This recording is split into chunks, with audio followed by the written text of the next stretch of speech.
광주 전남권 뉴스입니다. 한 포기에 10,000원이 넘어서 금배추라고 불리던 배춧값이 크게 하락했습니다. 가을 배추 출하가 시작됐기 때문인데요. 재배 면적이 늘고 작황도 나쁘지 않아서 이 배춧값 하락세가 이어질 것으로 보입니다. 박지성 기자의 보도입니다. 속이 찬 가을 배추의 수확이 시작됐습니다. 덜 자라거나 뿌리가 상한 것도 적지 않지만 좋은 배추만 골라 상자로 옮겨 담습니다. 가격이 빠르게 내려가고 있어 출하도 속도를 내야 합니다. 또 농가에서도 6,000원까지 정도 돼야 농비가 나오고 이런 상황인데 6,000원 이하로 빠지면은 농가들이 다 힘들어진 상황이 생기죠. 수확량 부족으로 급등했던 배추값이 다시 급락하고 있습니다. 10kg 한 망 평균 도매가가 9,172원으로 3만 원에 육박하던 한 달 전과 비교해 3분의 1 이하로 떨어졌습니다. 경북 등에서 가을 배추 출하가 시작됐기 때문입니다. 아직은 평년보다 가격이 높은데 가을 배추 출하 초기고 전국 재배 면적도 지난해보다 12% 늘어 하락세가 이어질 가능성이 큽니다. 작황이 작년 대비 많이 좋을 것으로 보기 때문에 전체적으로 보면 출하될 생산량은 평년 수준을 유지하면서 작년보다는 많아질 것으로 보입니다. 특히 출하 시기가 늦고 가을 배추를 많이 심은 전남 지역은 과잉 생산 우려도 낳고 있습니다. 상반기에 가격이 좋았거든요. 그 여파로 농가들 기대 심리가 그 가격선이 유지될 거라는 기대 심리가 유지가 됐던 것 같습니다. 그래서 재배 면적이 늘어난 것 같습니다. 다만 지난 여름 태풍으로 뿌리가 상한 배추는 수확을 해봐야 알 수 있어 김장철 배추 수급의 변수가 될 것으로 보입니다. KBS 뉴스 박지성입니다. 적자가 쌓이고 있는 한국전력이 올해만 농사용 전기요금을 연초 대비 최고 74%나 올렸습니다. 갑자기 추워진 날씨에 전기 사용이 급증한 농가와 수산 양식업자들은 요금 납부 고지서를 받기가 두렵다고 합니다. 김예정 기자의 보도입니다. 올가을 첫 영하로 기온이 떨어진 날, 2만 제곱미터 넓이의 비닐하우스에는 영상 20도를 맞추려고 온풍기 130개가 쉴 새 없이 따뜻한 바람을 내뿜고 있습니다. 착과 식이 온도는 파프리카의 크기를 좌우하기 때문에 이맘때쯤 난방용 전기요금만 한 달에 3천만 원 넘게 듭니다. 그런데 올해 전기요금이 큰 폭으로 올라 이달에만 4천만 원을 내야 하는 상황입니다.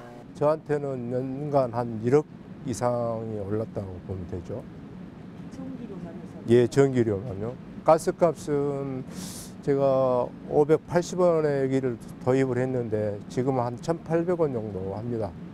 올해 한전이 전기요금을 2번 올렸는데 농사용과 일부를 제외한 산업용 전기요금 인상을 12.3원으로 동일하게 적용해 지난해 대비 산업용 갑 1의 경우 22.6% 오를 때 농업용 을은 35.9%, 농업용 갑은 74%나 오르게 된 겁니다.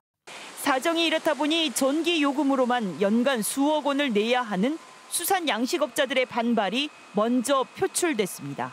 이 제주 수산업단체들과 7개 수협은 비상대책위를 꾸리고 한전의 요금 인상 철회를 촉구했습니다. 농업용 전기의 목적이 뭡니까? 농수산물 가격 안정과 농어민의 지원이 그 목적일진데 이제 물고기 키워서 그 꿈마저 힘들게 돼버렸습니다. 농어민들은 인건비와 원자재값, 대출금리 인상에다 전기요금까지 지나치게 올라 생존권을 위협받고 있다며 요금 인상폭 재산정을 요구하고 있습니다. KBS 뉴스 김혜정입니다. 여수시가 시내버스 연료 가격 상승을 이유로 이달 중순부터 일부 노선의 운행 횟수를 줄인 데 대해 시민사회단체가 철회를 요구했습니다. 여수시민협은 논평을 내고 감축된 2번과 80번 등 4개 노선은 시민들이 가장 많이 이용하는 시내 생활 노선으로 오히려 운행 횟수를 늘려야 한다며 이같이 요구했습니다. 이에 대해 여수시는 시내버스 연료인 압축 천연가스 가격이 지난해보다 2배 가까이 오르면서 적자가 반복되고 있다는 운수업체들의 요청에 따라 불가피하게 감축을 결정했다고 설명했습니다. 순천시의회가 어제 제264회 임시회 제4차 본회의에서 최미희 의원이 발의한 전라선 수서행 KTX 운행 촉구 결의안을 가결했습니다. 의회는 결의안에서 고속철도를 이용해 서울 수서역으로 이동해야 하는 순천과 여수 등 전남 동부권 도민들은 중간에 환승해야 하는 불편을 겪고 있다며 수서행 KTX 운행을 요구했습니다. 상습 정체 구간인 호남고속도로 동광주 나들목에서 광산 나들목 구간이 확장됩니다. 총 사업비가 크게 증가하면서 공사가 계속 지연됐는데 이번에 기획재정부의 타당성 재조사를 통과한 겁니다. 그러나 국비와 지방비 부담이 각각 절반씩이어서 광주시의 재정에는 다소 부담이 되고 있습니다. 보도에 최혜진 기자입니다. 광주 도심을 통과하는 호남고속도로 동광주 나들목에서 광산 나들목 구간입니다. 2019년 기준 하루 평균 교통량이 최대 12만 대로 적정 수준을 초과해 교통 정체가 심합니다. 이 구간이 기존 왕복 4차로에서 6차로로 확장됩니다. 해당 사업에 대한 기획재정부의 재정사업 평가 결과 비용 대비 편익 0.79, 종합평가 점수 0.527로 타당성을 확보했습니다.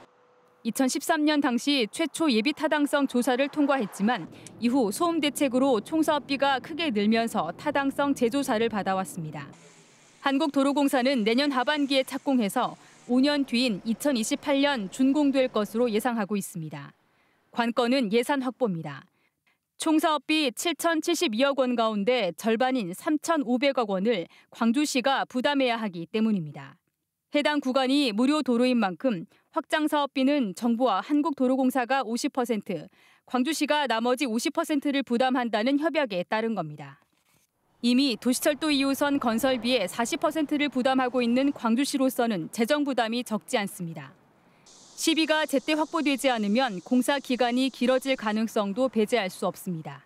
3,500억 정도가 시비로 부담을 해야 되는 상황인데 광주 시민들이 거의 용봉 IC 진입로라든가 그게 수건 사업이었거든요. 시에서 부담해야 될 내용들에 대해서 광주시와 협의를 거치고 있고 당정 협의해서 요구를 할 생각입니다. 확장 공사와 함께 출구만 있었던 용봉 나들목의 진입로도 설치될 예정이어서 해당 구간의 교통 정체도 해소될 전망입니다. KBS 뉴스 최진입니다. 술에 취해서 운전 중인 택시 운전사를 폭행한 승객이 경찰에 붙잡혔습니다. 광주 북부경찰서는 지난 23일 새벽 광주 신안동의 한 도로에서 택시를 탄 뒤 운전사를 폭행한 혐의로 50대 남성 A씨를 붙잡아 조사하고 있다고 밝혔습니다. 경찰은 A씨가 술에 취한 상태로 이 같은 일을 저지른 것으로 보고 특정범죄 가중처벌법상 운전자 폭행 혐의로 입건해 조사하고 있습니다.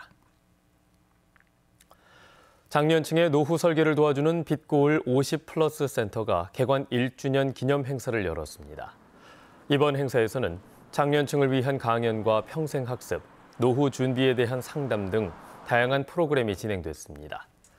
빛고울 50플러스 센터는 광주복지연구원 위탁 사업으로 최근 1년 동안 2,200여 건의 전화나 방문 상담을 진행했습니다. 친환경 선박 연구 지원 시설이 목포에 들어섭니다. 지원 시설은 선박용 전기 추진 시스템 성능 평가동과 전원 공급 충전 시험동 등으로 구성되고 2025년부터 본격적으로 운영될 예정입니다. 해양수산부는 이번 시설이 국제해사기구의 환경 규제 강화에 선제적으로 대응하기 위해 조성되는 것으로 국내 조선 해운 산업의 친환경 선박 기술력을 발전시킬 수 있을 것으로 전망했습니다. 전라남도 교육청의 2023학년도 중등교사 임용시험의 평균 경쟁률이 7.08대 1을 기록했습니다. 전남교육청이 지난 21일까지 원서를 접수한 결과 모두 465명 선발에 3,293명이 원서를 낸 것으로 집계됐고 이 가운데 음악 과목이 3명 선발에 62명 지원으로 20.67대 1에 이르는 최고 경쟁률을 기록했습니다. 전체 응시자 성별 비중은 남성이 30%, 여성이 70%로 집계됐습니다. 광주시가 올해 하반기 공공기관 직원 통합 채용을 실시합니다. 채용기관은 광주도시철도공사와 광주환경공단, 광주테크노파크, 광주디자인진흥원, 광주시 체육회 등으로 5개 기관으로 전체 채용 인원은 26명입니다. 응시원서는 다음 달 14일부터 18일까지 광주시 공공기관 직원 통합 채용 홈페이지를 통해 온라인 신청만 가능합니다. 참여자치 21이 광주와 대구에 2038 하계 아시안게임 유치와 관련해 성명을 내고 개최 타당성을 분석한 용역 보고서가 2014년 당시 아시안게임을 기준으로 산정된 만큼 운영비 산출 내역을 재검토해야 한다고 주장했습니다.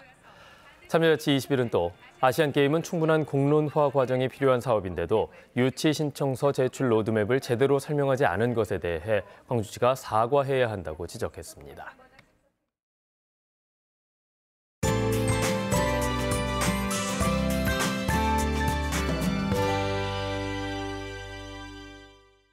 오늘은 아침 추위가 비교적 덜합니다. 어제 낮부터 평년 기온을 회복했는데요. 오늘 아침 최저 기온 광주가 10.6도로 어제보다 3도가량 높게 시작하고 있고요. 진도도 6도가량 더 높습니다. 낮 동안에도 대체로 포근하겠습니다. 오늘 21도까지 오르면서 어제보다 그리고 평년 기온보다 1, 2도가량 높겠습니다. 당분간 낮 기온이 예년 이맘때와 비슷하거나 조금 더 높아 가을 날씨를 즐기기에 좋겠습니다. 현재는 구름이 다소 많이 끼어 있는데요. 오전부터 차차 맑아지면서 오늘도 맑고 푸른 가을 하늘 볼 수 있겠습니다. 지역별 기온 자세하게 살펴보겠습니다. 아침 기온 어제보다 3에서 6도가량 높아 쌀쌀함이 비교적 덜하고요. 낮 최고 기온은 담양과 화순 22도까지 오르겠습니다. 여수의 낮 최고 기온 20도, 순천 22도로 어제보다 1, 2도가량 높겠습니다. 목포의 한낮 기온 19도, 영암 21도, 강진 23도로 온화하겠고요. 신안을 비롯한 도서 지역은 17도에서 19도가 예상됩니다. 바다의 물결은 전해상에서 비교적 잔잔하겠습니다. 당분간 대체로 맑겠고요. 일교차가 10도 안팎으로 크게 벌어지니까요. 건강관리 잘 하셔야겠습니다. 날씨였습니다. 뉴스를 마칩니다. 여러분 고맙습니다.